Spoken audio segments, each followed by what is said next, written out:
Bonjour à tous, je suis avec Marine Tour de Wiedemann.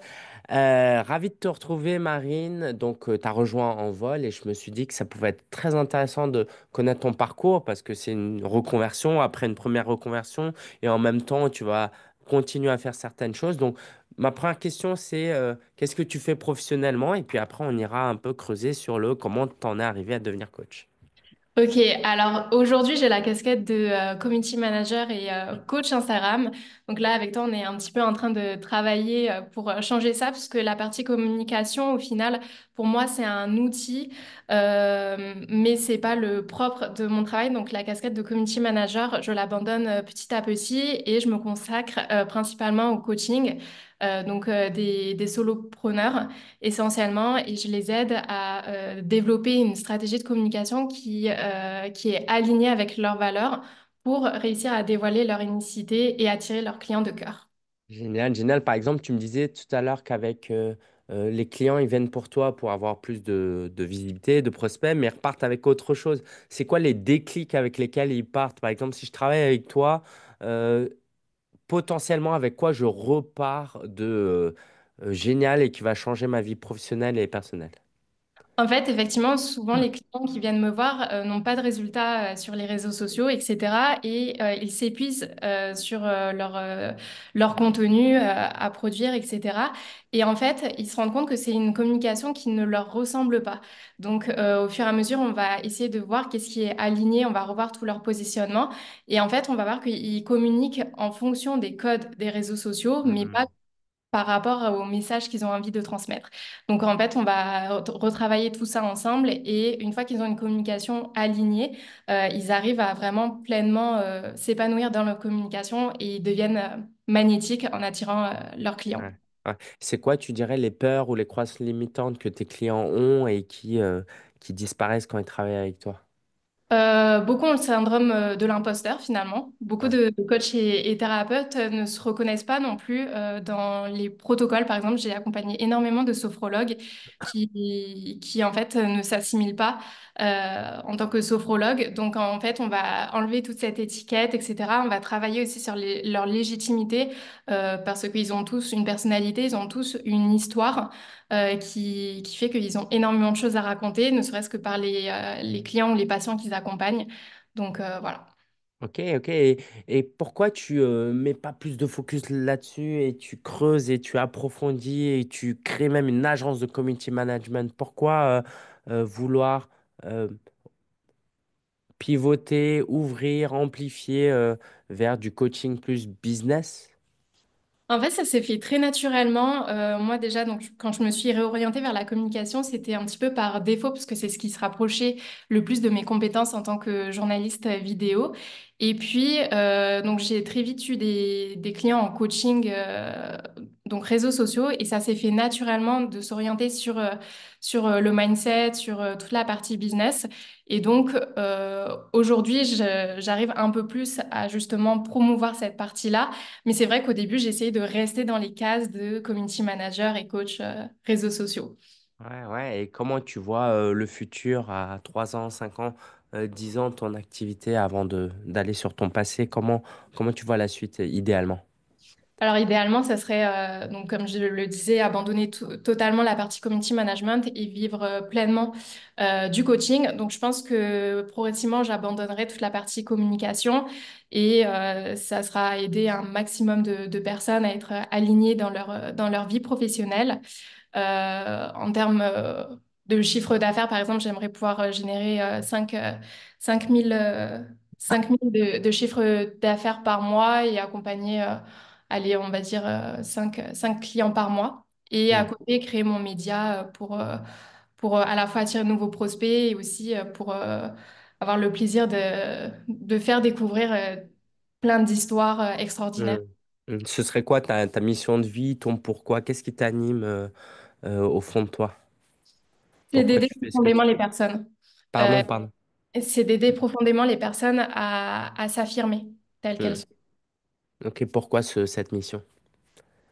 Je pense que moi-même, j'ai eu du mal à m'affirmer et depuis petit, ça a toujours été quelque chose qui me tenaient à cœur. Par exemple, j'ai très vite été passionnée par la photo et je me suis passionnée par le portrait féminin et j'ai essayé de comprendre pourquoi. Et en fait, j'aimais vraiment que les femmes se sentent sûres d'elles, qu'elles se sentent, qu'elles puissent s'affirmer durant ce moment de shooting. Ensuite, dans ma vie journalistique, c'était que les personnes puissent se sentir délivrées de leur histoire, etc. Et puis là, dans le coaching Instagram, qu'elles se sentent voilà, totalement elles-mêmes dans leur business pour impacter un plus grand nombre de personnes. Ok, ok. Est-ce que c'est pas le sujet de forcément de cette interview, mais tu as une histoire assez particulière. Est-ce que tu vas en parler rapidement sur tes origines? Oui, bien sûr. Donc, moi, je suis née au Vietnam et j'ai été adoptée donc, par des parents français dès mon plus jeune âge, j'avais moins d'un mois. Et du coup, j'ai eu de gros problèmes, on va dire, identitaires. Et je pense que c'est ce qui fait qu'aujourd'hui, et tout au long de ma vie, j'ai essayé d'aider les personnes à se trouver finalement, parce que Hmm. ça a été un cheminement qui m'a suivi tout au long de ma vie. Ouais. Et je trouve ça qui est passionnant. Parfois, on a cette mauvaise image que le coach, ça y est, c'est tout, et maintenant il aide les gens. Et tu me dis si je me trompe, hein, mais il y a ce côté un peu, tu continues à te chercher tout en aidant les gens à se chercher. Et tant qu'à faire, autant le faire avec tes clients. En tout cas, moi, c'est comme ça que je conçois mon business. Et je cherche constamment à me challenger, à progresser, et je veux amener les gens à avancer en même temps. Est-ce que c'est comme ça que tu le conçois, toi? Bien sûr, je pense que au final, c'est un cheminement qu'on aura toute notre vie. On Bien se sûr. cherche toujours un petit peu et du coup oui ça s'est fait naturellement, c'est pour ça que ça a été drôle quand je t'ai découvert lors d'un sommet virtuel. Moi effectivement j'ai commencé à faire ce processus avec mes clients, etc., mais parce que eux-mêmes avaient une certaine demande et j'avais cette appétence, cette empathie, je pense, et cette patience avec eux qui leur permettait d'exprimer pleinement leurs problématiques, parfois Hmm. même qu'ils ne connaissaient pas eux-mêmes. Ouais. Et en même temps, moi, dans ma communication, donc je me suis vraiment spécialisée aussi dans le personal branding, etc. Et j'ai trouvé dans ma communication un moyen libérateur aussi pour me trouver. Hmm. C'est-à-dire qu'au début, j'étais purement sur de la communication pure et puis après sur la communication authentique, etc. Et donc, Hmm. en dévoilant un peu plus mon histoire, bah, j'aidais aussi les personnes Hmm. à bah, montrer qu'elles pouvaient être elles-mêmes. Ok, ok, merci pour ce partage. Et pour les quelques personnes qui se diraient, mais pourquoi on fait tout ce travail, on cherche notre unicité, notre authenticité, notre identité, c'est qu'en fait, à moins que vous ouvriez un restaurant ou une boulangerie, tu vois, où là, le business est plus mécanique, hein, c'est pas péjoratif du tout, mais en fait, dans les business dans lesquels on est, si on ne se sent pas aligné, on ne se sent pas à l'aise et confiant, en fait, on va se saboter, on va procrastiner, on va jamais avancer. Donc, quand tu aides les gens à se reconnecter à qui ils sont, c'est que s'ils font pas ça, ils vont jamais communiquer ou ils vont faire n'importe quoi et tôt ou tard, ça n'amènera pas de clients. Donc, tout ce travail-là a aussi pour but de faire croître les gens professionnellement tout en Exact. avançant personnellement, quoi. Et puis aussi pour se démarquer, parce que beaucoup essayent de faire comme leurs concurrents. Et Ouais. au final, chaque personne est unique et c'est ça qu'il faut réussir à montrer. Top. Merci pour ce partage, Marine. Je voulais revenir un peu sur ton passé. T'as professionnellement, alors je ne connais pas ton âge, en tout cas tu parais jeune, mais t'es quand même passé par pas mal de galères. Je te laisse les présenter. Qu'est-ce qui t'a amené petit à petit à te mettre à ton compte alors? Ok, alors oui, effectivement, j'ai 27 ans et auparavant, donc j'ai été journaliste. J'ai travaillé pendant 5 ans dans une start-up où j'ai eu la chance de créer mon poste de A à Z avec ma vision du journalisme. Donc c'était vraiment extraordinaire. Au point que bah, je travaillais non-stop. Donc j'ai fait 3 burn-out dans cette entreprise. Et bah, comme beaucoup de startups, bah, au bout de quelques années, c'est soit elles explosent, soit elles meurent progressivement. Pour ma startup, ça a été le cas. Donc, j'ai décidé de partir avant qu'on me fasse partir. Hmm. Euh, bah, moi qui me voyais salariée toute ma vie, etc., pour moi, l'entrepreneuriat, c'était vraiment pas quelque chose qui me séduisait. Donc, j'ai essayé de chercher du boulot ailleurs en tant que salariée, mais mon profil on va dire, n'intéressait pas parce que j'avais pas le profil traditionnel de la journaliste. Et inversement, vu que j'avais travaillé en start-up, un média classique, c'était compliqué pour moi de m'adapter à leur code. Et donc, bah, progressivement, je me suis dirigée vers l'entrepreneuriat. Vraiment par défaut, et je trouve que c'est quelque chose c'est pas un discours qu'on entend souvent parce que surtout pour les jeunes générations, etc., où l'entrepreneuriat c'est quelque chose de très séduisant, etc. Moi, dans mon entourage, j'avais beaucoup d'amis qui se lançaient dans l'entrepreneuriat, donc bah, j'ai un petit peu suivi le move, on va dire, Ouais. parce que je n'avais pas d'autre choix, et puis au final, découvert une expérience extraordinaire. Ouais, parce qu'en fait, tu avais comme ça un peu dans le sang, j'ai envie de dire, où en toi, tout le monde ne travaille pas à 7h, à 23h. Tu avais déjà ce côté très intrapreneurial en toi, ou je me trompe? C'est ce que me disaient beaucoup de mes collègues en me disant, mais pourquoi tu lances pas Ah ta oui. propre boîte, vu que tu t'organises déjà, tu travailles à fond, etc. Tu aurais toutes les capacités pour. Mais pour moi, il me fallait un cadre. Euh, je sais pas, pour moi, et puis j'ai des parents qui sont évidemment, euh, ils sont fonctionnaires tous les deux, etc. Donc c'était aussi le chemin Ouais, normal pour moi et l'entrepreneuriat. Je disais souvent, on est entrepreneur, on ne le devient pas. ouais, Aujourd'hui, j'apprends que c'est l'inverse. Euh, et voilà, donc pour moi, c'était inconcevable. Ok. Mais comme quoi. Euh, bon, tu m'as vraiment dit que on pouvait parler de tout, alors je teste. Tu m'as dit que tu avais rencontré ta mère biologique. Oui, Elle est entrepreneur, elle, ou pas, par hasard? pas du tout. Non, elle fait quoi? Issue de famille pauvre, donc Ouais. pas grand-chose. Ouais, donc elle est au Vietnam, donc grande famille et non, pas de vie professionnelle. Ok, ok, ok. Mais généralement, quoi, voilà, c'est pas parce qu'on est tous les deux d'origine asiatique que c'est forcément les mêmes histoires, mais euh, l'entrepreneuriat là-bas, ça a juste un autre visage. C'est juste parfois la vie, tu vois, de se débrouiller au quotidien à trouver de l'argent. C'est une forme, quoi, c'est la première forme d'entrepreneuriat. Euh, quelles sont les difficultés et les joies que tu as à être entrepreneur, en tout cas au stade actuel où tu en es? Qui Euh, pourrait aider les gens qui nous écoutent à se dire, OK, c'est fait pour moi ou pas. je vais commencer par les joies.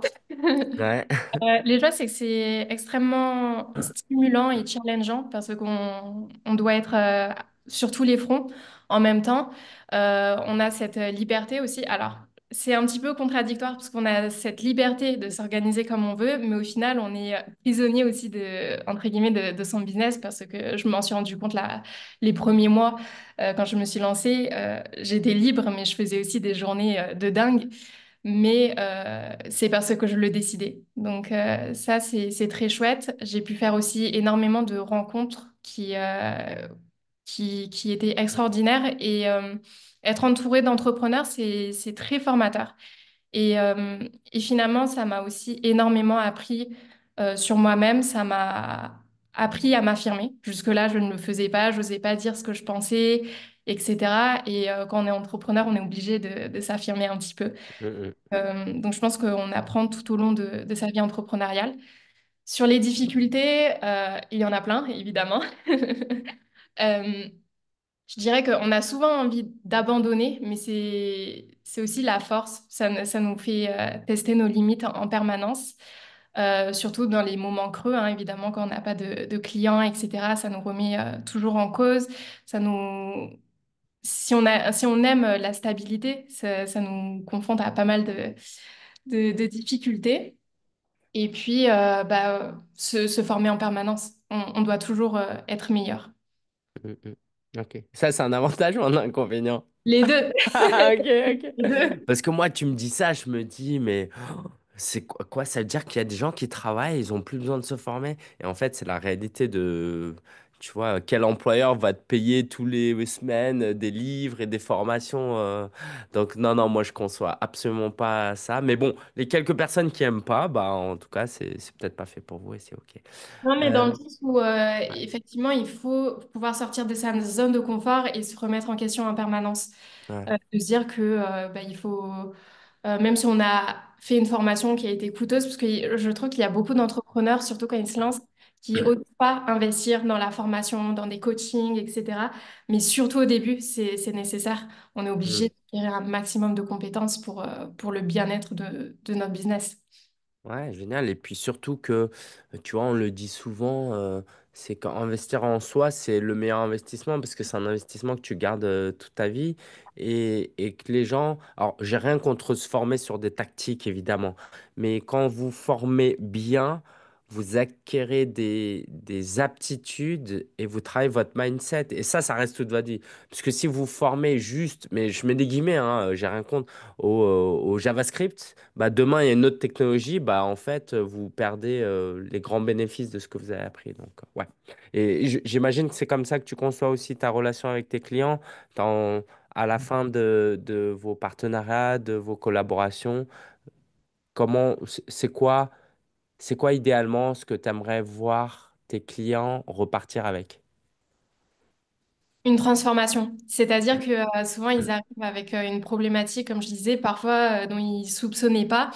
Et après, les voir vraiment se transformer, avoir un déclic sur leur vision, sur vraiment leur business et même sur qui ils sont, vraiment. Certains se cherchent encore beaucoup en tant qu'entrepreneurs.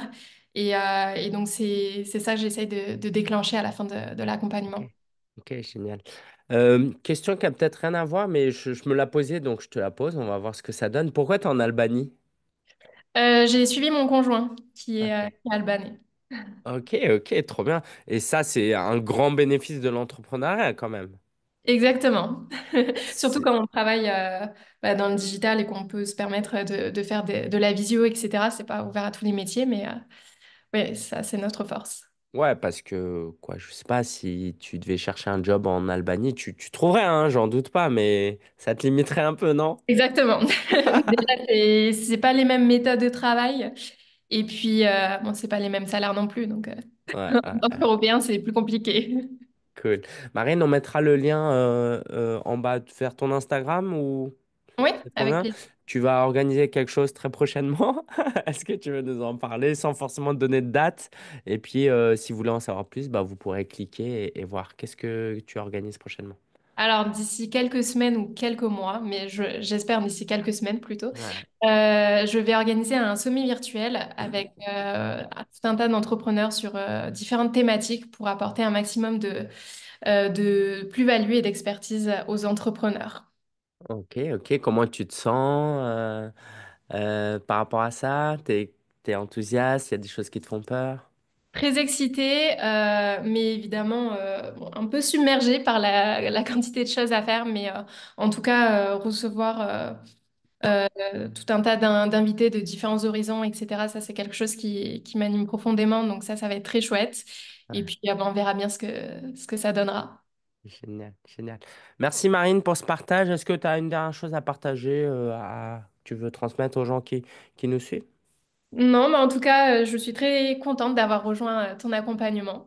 Et Génial. déjà, en quelques semaines, tu m'as créé de beaux déclics. Donc, merci beaucoup à toi.